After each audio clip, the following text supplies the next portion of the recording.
नमस्कार मित्रों, history research point पर आप सभी का स्वागत करता हूं। पीपीएससी टीआरई 4.0 पीजीटी हिस्ट्री की टेस्ट सीरीज चल रही है। पीजीटी हिस्ट्री की यह जो टेस्ट सीरीज है, यह टेस्ट सीरीज संख्या 6 है मित्रों। बदलती हुई सांस्कृतिक परंपराएं यह चैप्टर है और बहुत ही बढ़िया बेहतर ढंग से टेस्ट सीरीज को कंप्लीट करते हैं। यह टेस्ट सीरीज संख्या 6 है। जो लोग हमारे कोर्स को ज्वाइन करना चाहते हैं ज्वाइन कर सकते हैं। 8318397276 हमारा ऑफिशियल व्हाट्सएप नंबर है। 1499 रुपया कंप्लीट कोर्स है। इसमें आप लोग को hand written notes, PPT notes, lectures, video, test series सब कुछ आप लोग को उपलब्ध मिलेगा। आइए शुरुआत करते हैं।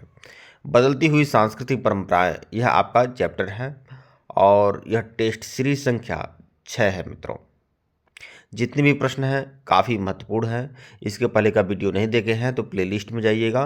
BPSC TRE 4.0 PGT history test के नाम से प्लेलिस्ट बनी हुई है, जाकर देख सकते हैं। टेलीग्राम भी ज्वाइन कर लीजिएगा। आइए शुरुआत करते हैं। प्रश्न संख्या 31 देखिएगा। रेनेसां में शिक्षा के क्षेत्र में क्या बदलाव आया? रेनेसां का मतलब होता है पुनर्जागरण। जब पुनर्जागरण यूरोप में पुनर्जागरण था तब की बात हो रही है। तो रेनेसां में शिक्षा के क्षेत्र में क्या बदलाव आया? 4 ऑप्शन है आप लोग के सामने। तो साहित्य, गणित, विज्ञान और दर्शन को पढ़ाया गया। रेनेसां में पुनर्जागरण काल में साहित्य, गणित, विज्ञान और दर्शन को पढ़ाया गया। यह महत्वपूर्ण बदलाव आया था। विकल्प बी जो है वह आपका सही है। व्याख्या देखिएगा। रेनेसां ने शिक्षा को धार्मिक शिक्षा से आगे बढ़ाकर मानव और समाज के विषयों तक विस्तारित किया। इससे छात्र विभिन्न क्षेत्रों में ज्ञान प्राप्त करने लगे। आगे देखिएगा। प्रश्न संख्या 32 देखिएगा। रेनेसां के दौरान किसने यूरोप में मुद्रित पुस्तकें तैयार करना शुरू किया? यूरोप में मुद्रित पुस्तकें तैयार करना किसने शुरू किया पुनर्जागरण काल के दौरान? तो विकल्प बी है जोहान्स गुटेनबर्ग। इन्होंने ही प्रिंटिंग प्रेस की शुरुआत भी की थी, यह भी ध्यान में रखिएगा। विकल्प बी जो है आपका सही है, जोहान्स गुटेनबर्ग। व्याख्या देखिएगा। जोहान्स गुटेनबर्ग ने 15वीं शताब्दी में मोबाइल टाइप का आविष्कार किया। इससे पुस्तकों की छपाई तेज और सस्ती हो गई। इन्होंने प्रिंटिंग प्रेस का आविष्कार किया था गुटेनबर्ग ने। प्रश्न संख्या 33 देखिएगा। रेनेसां के समय कला में कौन सी तकनीक महत्वपूर्ण हुई? तो कला के क्षेत्र में कौन सी तकनीकी महत्वपूर्ण साबित हुई थी? तो वो है फ्रांसिस्को पेंटिंग। फ्रांसिस्को पेंटिंग विकल्प ए जो है आपका सही है। विकल्प ए फ्रांसिस्को पेंटिंग। ये क्या है यहाँ पर देखेंगे व्याख्या में। फ्रांसिस्को पेंटिंग ने दीवारों और छतों पर जीवन जैसा चित्रण संभव बनाया। जब दीवार पर जब घर की छत की दीवारों पर पेंटिंग किया जाने लगा उसको फ्रांसिस्को पेंटिंग कहा गया। ठीक है, यह रेनेसां कला की पहचान बन गई। पुनर्जागरण काल में इस तरह की पेंटिंग हुआ करती थी। प्रश्न संख्या 34 देखिएगा। कोपरनिकस ने हेलो हेलोनिट्रिक मॉडल का मुख्य सिद्धांत क्या है? कोपरनिकस का जो हेलोनिट्रिक मॉडल है इसका मुख्य सिद्धांत क्या है? तो देखिए, कोपरनिकस के सिद्धांत के अनुसार जो ये था कि सूर्य जो है ब्रह्मांड का केंद्र है। सूर्य जो है ब्रह्मांड का केंद्र है, कोपरनिकस का जो सिद्धांत था। जबकि इसके पहले टॉलमी का जो सिद्धांत था उसमें पृथ्वी को ही ब्रह्मांड का केंद्र बताया गया। व्याख्या देखिएगा। कोपरनिकस ने बताया कि सूर्य ब्रह्मांड का केंद्र है और पृथ्वी और अन्य ग्रह उसके चारों ओर घूमते हैं। इससे पुराने धार्मिक और वैज्ञानिक विश्वास चुनौती में आए। अगला प्रश्न देखिएगा। प्रश्न संख्या 35। रेनेसां काल में नगरों में कौन सा विकास हुआ? रेनेसां काल में नगरों में कौन सा विकास हुआ था?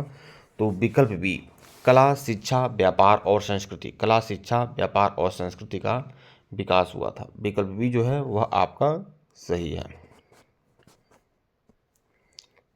नगरों में कला, शिक्षा, व्यापार और संस्कृति विकसित हुई थी। शहरी और शहरी संस्कृति का केंद्र बन गया था। प्रश्न संख्या 36 देखिएगा। रेनेसां के दौरान, मतलब रेनेसां का मतलब पुनर्जागरण होता है। रेनेसां के दौरान प्रोटेस्टेंट रिफॉर्मेशन ने क्या लक्ष्य रखा?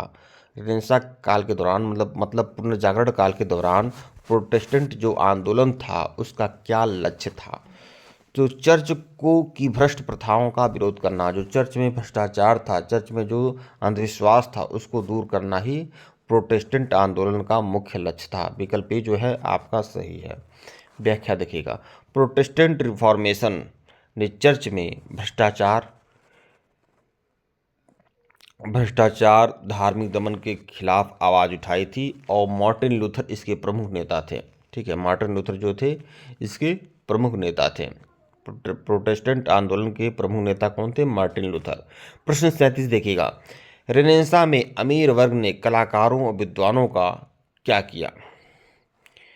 मतलब पुनर्जागरण काल में अमीर वर्ग ने कलाकारों और विद्वानों का क्या किया था? तो आर्थिक और सामाजिक समर्थन किया था। आर्थिक और सामाजिक समर्थन किया था, मतलब उन्हें बढ़ावा देने का काम किया था। जो भी अमीर वर्ग थे, पावरफुल लोग थे। व्याख्या देखिएगा, अमीरों और राजाओं ने कलाकारों, मूर्तिकारों, विद्वानों का संरक्षण किया। इससे कला, वास्तुकला और साहित्य का विकास हुआ। प्रश्न 38 देखिएगा, रेनेसां में मानवतावाद के माध्यम से किसका अध्ययन हुआ? रेनेसां में मानवतावाद के माध्यम से किसका अध्ययन हुआ? तो मानव समाज, इतिहास और कला का। मानव समाज, इतिहास और कला का अध्ययन हुआ। विकल्प भी जो है आपका सही है। मानवतावाद ने मानव जीवन, समाज, कला और इतिहास के अध्ययन को बढ़ावा दिया। इससे रेनेसां संस्कृति का व्यापक विकास हुआ। प्रश्न 39 देखिएगा, रेनेसां काल के प्रमुख शहरों में कौन शिक्षा और कला का केंद्र था? कौन शिक्षा और कला का केंद्र था? रेनेसां काल के प्रमुख शहरों में कौन शिक्षा और कला का प्रमुख केंद्र था? तो कला और शिक्षा का प्रमुख केंद्र फ्लोरेंस भी था, वेनिस भी था, रोम भी था। मतलब सभी उपरोक्त। विकल्प डी जो है आपका सही है। फ्लोरेंस, वेनिस और रोम रेनेसां कला और शिक्षा के महत्वपूर्ण केंद्र बने। अमीर परिवारों ने इन शहरों में कलाकारों का संरक्षण किया। प्रश्न 40 देखिएगा, गैलीलियो गैलीली ने खगोल शास्त्र में क्या खोज की थी? तो गैलीलियो गैलीली ने पहली तो इन्होंने दूरबीन की खोज किया था तथा साथ ही साथ ग्रहों और आकाशगंगाओं का अध्ययन किया था इन्होंने। विकल्प भी जो है आपका सही है। गैलीलियो ने दूरबीन से ग्रहों, चंद्रमा और आकाशगंगाओं का अध्ययन किया। इसे सूर्य केंद्रित सिद्धांत का समर्थन किया और रेनेसां विज्ञान में योगदान किया। प्रश्न 41 देखिएगा, रेनेसां में कला में मानव भावों को स्पष्ट दिखाने की तकनीक कौन सी थी?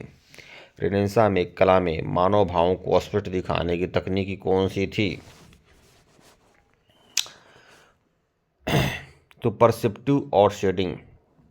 परसेप्टिव और शेडिंग मतलब छाया चित्र आदि बनाना, या पुनर्जागरण काल में जो मानव भाव थे उसको छाया चित्रों के माध्यम से दिखाया जाता था। तो विकल्प भी जो है आपका सही है। व्याख्या देखिएगा, रेनेसां कलाकारों ने परसेप्टिव और शेडिंग तकनीक का प्रयोग किया। इसे चित्रों और मूर्तियों में गहराई और यथार्थवाद दिखाई दिया। प्रश्न 42 देखिएगा, रेनेसां में सबसे पहले कौन से देश में यह आंदोलन हुआ था? सबसे पहले पुनर्जागरण की शुरुआत कहाँ से हुई थी ये बताना है। तो इटली में हुआ था। इटली में किस नगर से? फ्लोरेंस नगर से। विकल्प भी जो है आपका सही है।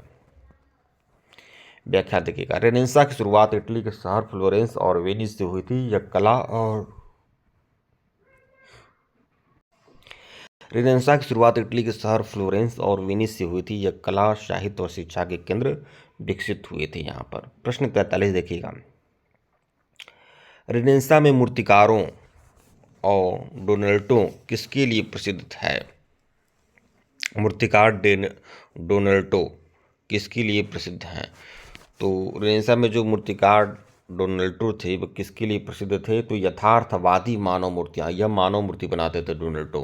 ठीक है, यह यथार्थवादी मानव मतलब ऐसा मानव मूर्ति बनाते थे जैसे लग रहा है कि बोल उठेगी, बहुत असली की तरह। ठीक है, डोनाल्डो ने जीवन जैसी यथार्थवादी मूर्तियां बनाई। यह रेनेसां कला की विशिष्ट पहचान थी। यह पुनर्जागरण काल की विशिष्ट पहचान थी। प्रश्न 44 देखिएगा, रेनेसां काल में अमीरों का मुख्य उद्देश्य कलाकारों का संरक्षण करना क्यों था? मतलब पुनर्जागरण काल में अमीरों का मुख्य उद्देश्य कलाकारों का संरक्षण करना क्यों था? तो कला और संस्कृति के विकास के लिए, कला और संस्कृति के विकास के लिए मतलब विकल्प बी जो है आपका सही है। व्याख्या देखिएगा, अमीरों ने कलाकारों विद्वानों का संरक्षण किया, इसका उद्देश्य कला, शिक्षा और सांस्कृतिक विकास को बढ़ावा देना था। प्रश्न 45 देखिएगा, इस सीरीज का सबसे आखिरी प्रश्न, प्रश्न संख्या 45, रेनेसां में साहित्य के क्षेत्र में कौन सा बदलाव आया? 4 ऑप्शन है आप लोग के सामने। तो मानव जीवन और समाज पर आधारित साहित्य लिखा गया था, मानव जीवन और समाज पर आधारित साहित्य लिखा गया था। विकल्प बी जो है आपका सही है। व्याख्या देखिएगा, रेनेसां के दौरान लेखक मानव और समाज के अनुभव पर आधारित साहित्य लिखने लगे थे, इससे समाज और संस्कृति में नया दृष्टिकोण आया। ठीक है मित्रों, वीडियो को लाइक और चैनल को सब्सक्राइब करिएगा, टेलीग्राम को बिल्कुल ज्वाइन कर लीजिएगा। इसके पहले का वीडियो नहीं देखे हैं तो प्लेलिस्ट में जाइएगा, BPSC TRE 4.0 PGT history test के नाम से प्लेलिस्ट बनी हुई है और यह आपकी 6वीं टेस्ट सीरीज थी। इसके पहले का वीडियो नहीं देखे हैं तो प्लेलिस्ट में जाइएगा, जाकर देखिएगा। धन्यवाद आप लोग को।